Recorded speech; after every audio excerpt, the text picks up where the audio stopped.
mumeona kumekuwa na makelele, imekuwa inatoka kule Nyanza na kwingineko. Wanapigia huyu kelele, sijui hakuomboleza vizuri. Wanasema huyu sijui hakufanya nini. Mimi nataka kuwaambia watu wa Ukambani, hiyo inaitwa diversionary tactics. Wanataka tusahau kuna wamama 4 wanalia sababu watoto wao walipigwa risasi pale Kasarani. Si ndio?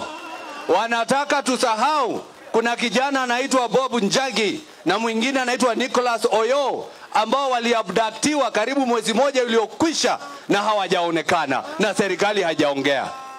Wanataka tusahau huyu Kasongo amepanga kuuza kampuni za Kenya 11, moja wako ikiwa Kenya Pipeline. Wanataka tusahau ile siku Raila alikufa, Kasongo alitia sahihi sheria 8 ambazo ni kinyume na sheria. Mimi naomba watu wa Kenya na watu wa Ukambani tuache ile mambo ya maombolezi. Kuomboleza ni personal. Naweza omboleza, naweza kataa.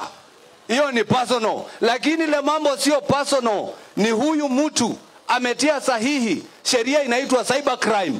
Ati wewe ukiandika hafanyi kazi kwa Facebook anakukujia jioni. Ati wewe ukisema hajaleta maji Ukambani anakuuliza nani alisema, anakukujia jioni. Mimi nauliza majenzi na Wakenya wote, tuchukue kura ndio tupeleke Kasongo nyumbani.